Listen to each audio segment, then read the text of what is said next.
La manière de visiter un bien immobilier dépend réellement de la ville dans laquelle vous êtes. Donc ce n'est pas la même chose de visiter par exemple un bien immobilier à Bruxelles, à Paris ou à Genève que à Barcelone. Chaque ville a ses spécificités. Ça peut être en matière d'agencement, en matière de luminosité. Dans cette vidéo, je voudrais vous expliquer quels sont, d'après moi, 12 éléments auxquels vous devriez faire attention quand vous visitez un appartement dans la ville de Barcelone. Et je me rends compte que énormément de clients, quand ils visitent, ne font pas nécessairement attention à ces points qui, pour moi, sont importants à ne pas sous-estimer. Alors bonjour, mon nom est Cédric, je suis agent immobilier dans la ville de Barcelone où j'accompagne des clients essentiellement non résidents dans leurs projets. Je fais également du coaching immobilier en Espagne où j'aide des clients à structurer leurs projets et à leur éviter un certain nombre d'erreurs dans ce parcours d'achat.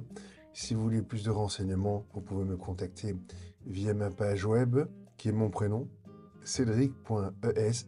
Et à partir de là, vous pouvez me contacter et on peut en discuter ensemble. Aujourd'hui, je voudrais insister sur quelque chose qui me paraît être relativement important, c'est de faire attention à un certain nombre de points quand vous visitez un appartement dans la ville de Barcelone. Bien que Barcelone soit une ville lumineuse où il y a énormément de soleil, l'orientation de l'appartement aura un impact relativement important sur d'une part sa luminosité et d'autre part éventuellement la température en été. Si on prend par exemple la ville de Barcelone, que je vais vous montrer maintenant sur Google Maps. Donc si on prend la ville de Barcelone, qui est aujourd'hui le sujet que nous intéresse, et qu'on prend par exemple ici, vous avez ici le Paseo de Gracia, vous avez les Champlets, ce n'est vraiment pas la même chose d'acheter un appartement de ce côté-ci que de ce côté-ci que de ce côté-ci. Donc quand vous visitez un appartement, je vous invite réellement à analyser quelle est l'évolution du soleil tout au long de la journée. Il y a des applications qui existent pour cela, mais faites-y attention. Un deuxième aspect dont je voudrais vous parler, c'est la qualité de la lumière naturelle dans les appartements que vous visitez. Sachez que dans une ville comme Barcelone, trouver des appartements lumineux n'est pas si simple que ça. Donc, quand vous voyez un appartement qui vous plaît, je vous invite réellement à faire attention à ce point spécifique. Vous verrez qu'il y a énormément d'appartements qui peuvent par exemple être lumineux d'un côté ou de l'autre côté, et qu'au milieu, ils sont très très sombres. La seule manière de vraiment s'assurer que l'appartement soit conforme à vos standards en matière de luminosité, c'est de demander d'avoir accès à cet appartement à différents moments de la journée afin que vous puissiez réellement vous assurer du fait que cela soit conforme à vos attentes. Un troisième aspect qui est relié à cette luminosité est de comprendre quel est l'auteur réel de l'appartement que vous visitez. Vous verrez qu'en Espagne et également à Barcelone, l'auteur des appartements ne correspond pas toujours au numéro qu'on vous donne pour la bonne et simple raison que à Barcelone, on a par exemple parfois ce qu'on appelle l'entresol, le principal, le premier, deuxième, troisième étage. Donc quand vous allez visiter, essayez de comprendre exactement à quel étage se trouve l'appartement et de manière générale, au plus haut vous montez dans l'immeuble, au mieux la luminosité sera et également il y aura a priori moins de bruit, ce qui explique pourquoi, par exemple en promotion neuve, quand vous voyez les prix des appartements qui peuvent parfois avoir exactement les mêmes superficies, les prix ont tendance à augmenter quand les étages augmentent. Donc faites également attention à l'auteur réel quand vous allez voir un appartement. Et enfin, un dernier point que je voudrais expliquer également, quand vous visitez, faites attention à, d'une part, la superficie réelle. Donc prenez, si possible, le temps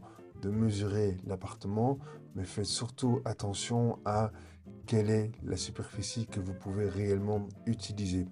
Vous verrez que souvent dans les annonces immobilières à Barcelone ou en Espagne, on vous parlera de superficie construite et non de superficie, disons, réelle, utilisable.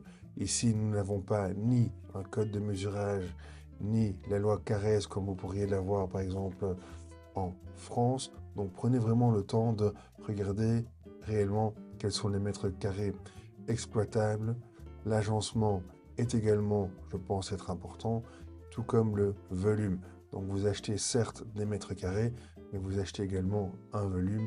Pour ma part, je conseille toujours, si possible, de se focaliser sur des appartements qui ont une hauteur sous plafond de minimum 2,50 m.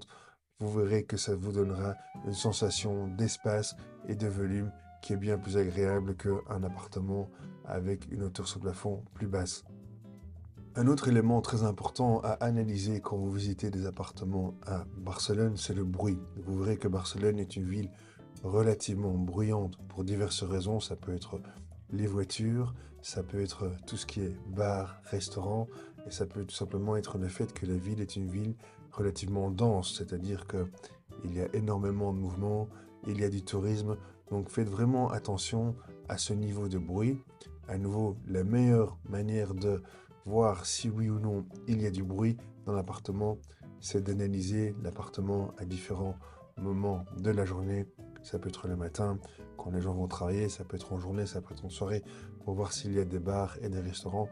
Je me rends souvent compte que des clients qui visitent ne font pas attention à cet aspect, alors qu'à Barcelone, c'est vraiment un aspect important. Est-ce que oui ou non, dans l'immeuble où vous voulez acheter, il y a un rez-de-chaussée commercial? Si oui, quelle est l'activité de ce rez-de-chaussée commercial? Ce n'est pas la même chose d'acheter un appartement juste au-dessus d'une agence bancaire que d'acheter un appartement juste au-dessus d'un bar ou un restaurant, par exemple.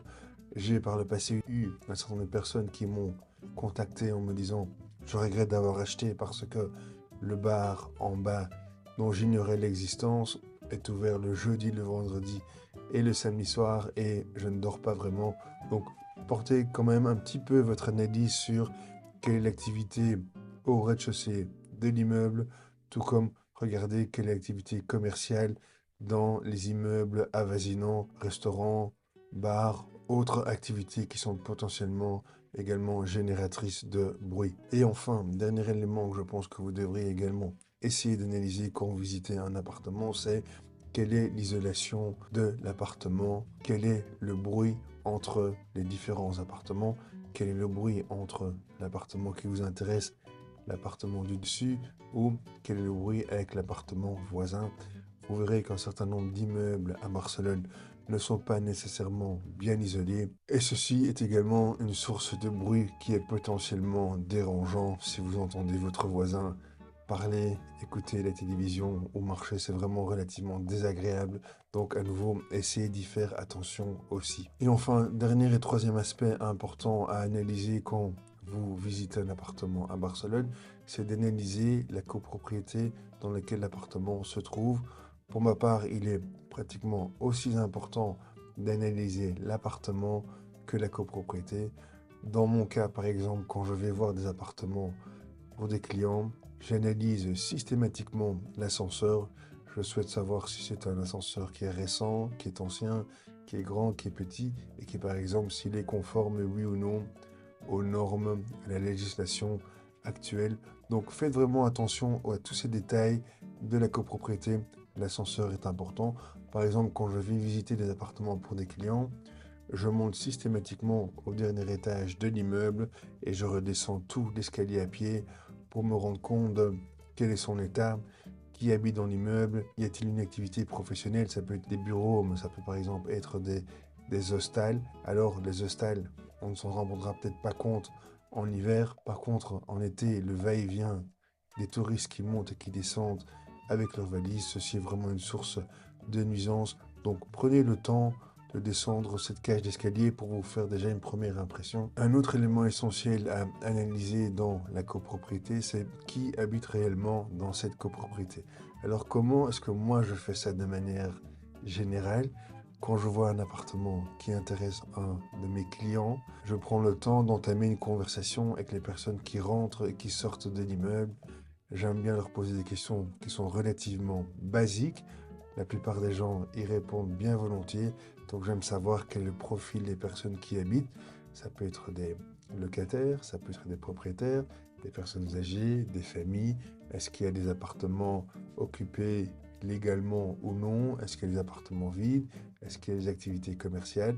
Et en ayant cette conversation avec des personnes qui vivent dans l'immeuble, vous obtiendrez réellement des informations qui sont pertinentes et qui vous aideront dans votre analyse. Et enfin, un dernier élément à ne pas sous-estimer quand vous analysez un appartement ou quand vous le visitez, c'est d'une part quelle est l'esthétique de la façade, fatalement, mais également quelle est l'esthétique de l'entrée. Une entrée bien entretenue, qui soit belle, qui soit lumineuse, avec un concierge, fait que le profil des personnes qui habitent dans l'immeuble est différent d'une entrée mal entretenue, sombre, où la lumière ne fonctionne pas, avec des boîtes aux lettres cassées, etc. Donc faites attention à l'entrée également, cela paraît tout à fait anodin, par contre cela a quand même un impact relativement important. D'une part, je pense, sur votre qualité de vie, il est toujours plus agréable de rentrer dans un bel immeuble, mais également cela a un impact sur la valeur de revente dans le futur, parce qu'il y a quand même un certain nombre de clients qui sont sensibles à ce genre de détails. J'espère que cette vidéo vous sera utile. Mon nom est Cédric. Si vous voulez me contacter, mon site web n'est autre que mon prénom, donc cédric.es, et j'aide des clients tout comme vous qui ont le projet d'acheter à Barcelone, ou bien j'aide également des clients sur toute l'Espagne qui ont besoin d'un accompagnement objectif, non biaisé, afin de les aider à structurer leur projet et surtout ne pas commettre d'erreurs. Donc n'hésitez pas à me contacter et je vous remercie pour votre attention et j'espère vous voir dans une prochaine vidéo. Merci.